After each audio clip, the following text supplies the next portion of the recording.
Hey, what's up, everyone? Today, unfortunately, we got terrible news. Phil Campbell of Motorhead, formerly Motorhead, sadly passed away.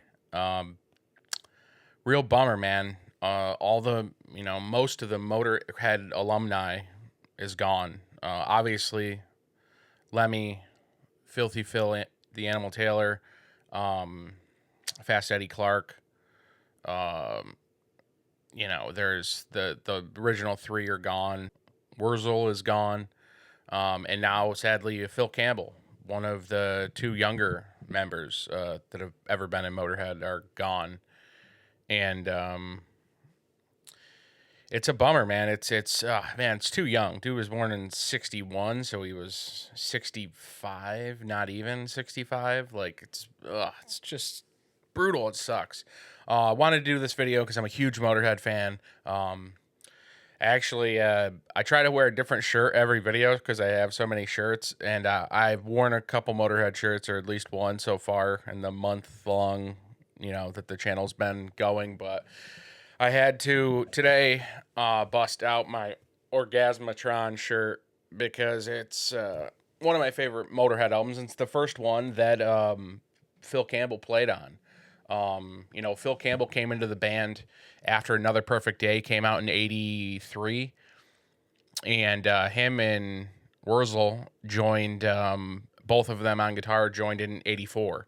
So they finished touring. They had Brian Robertson, who was in Thin Lizzy before, and good guitarist, just didn't fit the vibe. He was wearing like short shorts on stage and stuff, and wearing like a headband. It looked like he was going to be in Loverboy more than Motorhead, and it just wasn't a vibe fit. They got Phil Wizzo Campbell, and they got Wurzel on guitar. And my favorite era of Motorhead is Orgasmatron through like Bastards. That's my favorite Motorhead by far. The early years, and I do think they sounded the best ever when they were a four piece after they got Mickey D. So after, I think 1916 came out in '91. That's my favorite Motorhead record of all time. And Mickey D joined. Filthy Phil was on 1916, and then Mickey D joined for I think most of the touring on that, or at least part of it. And yeah, so but if we're talking Phil Campbell's contribution to music to Motorhead, it all starts with Orgasmatron. Orgasmatron, some of the sickest cover art that Motorhead ever had. I love it. Obviously, I have this shirt on the back. It says "I came to you." Pretty funny. This is a nice 2 disc that came out. Sanctuary BMG put this out. I think Sony owns most of their catalog. And yeah, they're just oh man, it's just such a bummer. Orgasmatron comes out in '86, so this is 40 years old this year, and this was released on the 20th anniversary in 2006. This nice little 2 disc gimmick here, and Phil Campbell had such an impact on the band because I think he brought like stability. Because obviously Fast Eddie Clark, the '70s Motorhead, goes without saying, it set the groundwork for many things and influenced Metallica, influenced a slew of other bands. Motorhead, early Motorhead, '70s Motorhead is super important, but they lose Fast Eddie Clark. They really can't. They find Brian Robertson, and he can't, like, he's just not a vibe. So when they got Phil, and then they got Wurzel, they really came into their own. Like they solidified. And point in case, like Wurzel left in '95, I think, after. Oh man, I can't remember. He wasn't on Overnight Sensation. So, and Overnight Sensation, I think, came out in '95. So he left in '95 then, before that record came out. But Filthy was gone. Phil Campbell was there from the time he joined to the end. Played on all the Motorhead records through the rest of their career until Lemmy passed. But I will say this, Gasmatron comes out. I love that record. And then this one is a banger too, man. Rock and roll. That's a nice little 2-disc. Sanctuary put this out as well. This comes out in '87. This has Eat the Rich, Rock and Roll, Stone Deaf in the USA. Like, oh man, there's just insane ones. And I will say this: my favorite Motorhead song is called "Just Because You Got the Power." That don't mean you got the right. But I guess it's just called "Just Because You Don't Got the Power." Just because you got the power.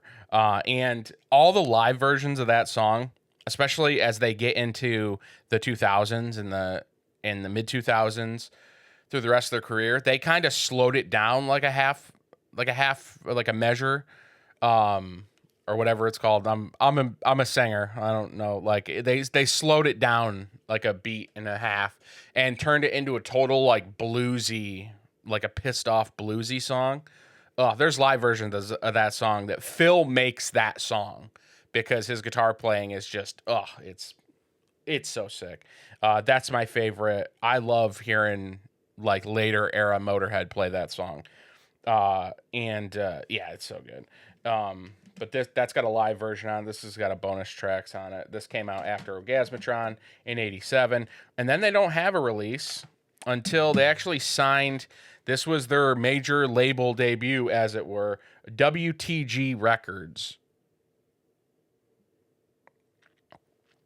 So they actually, they put those two records out after Phil Campbell joins, and then we get 1916, my favorite Motorhead record from 1991. The Ramones are my favorite band of all time. They wrote a song called RAMONES, is a tribute to the Ramones. This has like some of my favorite songs on it, and songs that stuck in the set list until they were done. Like Going to Brazil was always in the set list. I think that one was the only one that steadily stayed in there. They played "I'm So Bad" throughout the '90s and stuff because that was like they had a video and everything, and I think that was a single technically. But Angel City, Love Me Forever. There's just this record is so No Voices in the Sky. Ooh man, this record is by far my favorite Motorhead record. So it was put out on WTG Records, which was an imprint label of like Sony Epic, because technically it is like an Epic release, but it's yeah, Sony. And it actually doesn't say Epic, but Sony and Epic I think were one and the same, but it was an imprint label, WTG. Well, it was an imprint of a major label called WTG, and I think that was Walter Yentikov, Tommy Mottola, and I'm blanking on the dude's first name, but it's Greenberg. If you're gonna listen to a Motorhead record, a lot of people say like get into the '70s stuff. Yes, listen to any of the '70s stuff. Listen to even Ace of Spades or Gasmatron, but when you get to this one, this is the one for me. It's the one. But then they put out March or Die in '92. This was on WTG Records as well. There's still the 4-piece with Wurzel and Phil, and Mickey is in the band now. He came in on the touring of that one. They put out Bastards. Bastards is sicker than shit. It has Born to Raise Hell, which was on the Airhead soundtrack. The Airhead soundtrack though has Whitford Crane from Ugly Kid Joe singing on it too, and Ice-T. This just has Lemmy doing the vocals on this one. So if you're an Airheads fan and you want to dive into Motorhead, this is the release that Born to Raise Hell came out on. And that was 93, 95. Wurzel is left, and then we get. We don't see the boys on covers much throughout the 80s, except for obviously like Ace of Spades, but we get the they're a 3-piece, and they would remain a 3-piece for the rest of their time, with Mickey D, Phil, and Lemmy. Overnight Sensation. So 90s Motorhead is great, and then this was the last one they put out in the 90s. Snakebite Love, another great record. All their records are great. It's Motorhead always. Overnight Sensation was actually 96. Wurzel is left by then. Wurzel's last album with them was Sacrifice in 95. And another great record. Sacrifice is a song I think that stayed in the set list on and off for until the end of their days as well. Like another sick record. But the live stuff, anything Phil plays on live, all their live releases are so great. And if I had to recommend one record, live record, I would recommend Stage Fright. So this you can get as it's not focusing, but so this you can get This you can get as a DVD, CD, so you can get the video of it too. And this is a great. Oh man, this is so fucking sick. This was in Dusseldorf in 2004. That's Germany, right? It has to be. Um, but yeah, this has got, this is 2004. They play, oh man, they play Whorehouse Blues. They play Just 'Cause You Got the Power, Going to Brazil. Obviously the classics, which is Love Me Like a Reptile, Metropolis, No Class, all the classic Motorhead tracks. But this one's great. This is a great live record. But I will be remiss. My favorite record from the 2000s. I love all the late, 2010 on Motorhead. So you're talking like World Is Yours was 2010. I know Aftershock was 2013, I think, or 14. And Bad Magic, we didn't know in 2015. We didn't know at the time. Yeah, so Aftershock was 2013. We didn't know at the time that it was going to be the last Motorhead record when it came out. I bought that day it was released at a Best Buy, shockingly.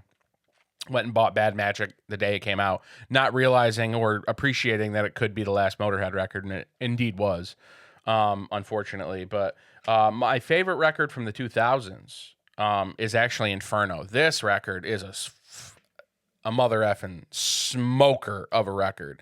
Mickey D and Phil Campbell at their very best. I think Lemmy at his very best. I do. My favorite era of them is late 80s into the mid 90s. That decade of 84 to like 94 for sure.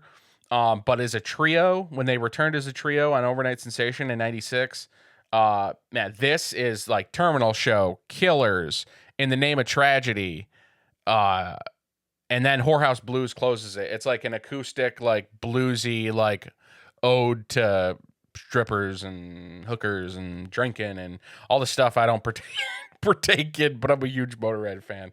But it's just, oh man, I am so bummed that Phil Campbell has left. I'm such a huge Motorhead fan. They're one of my favorite bands of all time. When Lemmy died, it still seems surreal that Lemmy died. He died a month and a half after Filthy Phil the Animal Taylor died. And then Wurzel died, I think, in 2011. And it just sucks. And then Fast Eddie Clark dies, and it's just brutal, man. I just hate it. I hate it so much. Getting older, and all the people you want to stick around die, both personally and people you never met but you admire, and their music changes your life. And Motorhead certainly did that for me. And Phil Campbell, you can't understate how important he was to Motorhead, keeping it alive, keeping it.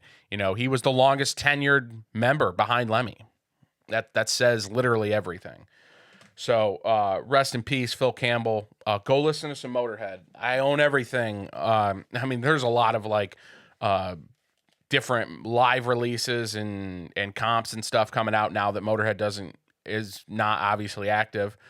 But all the studio records, I own them all. But these are, the Phil Campbell years and all the stuff I didn't bring over here. The Aftershocks, The World Is Yours, Hammered, We Are Motorhead, all those great 2000s records and stuff. I just wanted to point out Inferno is the best of that era. I didn't want to bring, Motorhead has an insane catalog. I didn't want to bring all my CDs over here. They're all over there. But yeah, rest in peace, Phil Campbell. And video I didn't want to make today, but I had to pay tribute to Phil Campbell. He was doing Phil Campbell and the Bastard Sons. It's just a bummer. And listen to some Motorhead. Let me know what your favorite Motorhead track is, down below. So, rest in peace, Phil Campbell. Do you have a favorite Motorhead record from the Phil Campbell years? Because there's plenty to choose from. Let me know below what your favorite Phil Campbell record is from the Motorhead catalog. So you're looking at 84 until 2015. That's a lot of Motorhead records. That's a lot of time. Again, second most tenured member behind Lemmy. So can't really say much more than that. R.I.P. Phil, and long live Motorhead.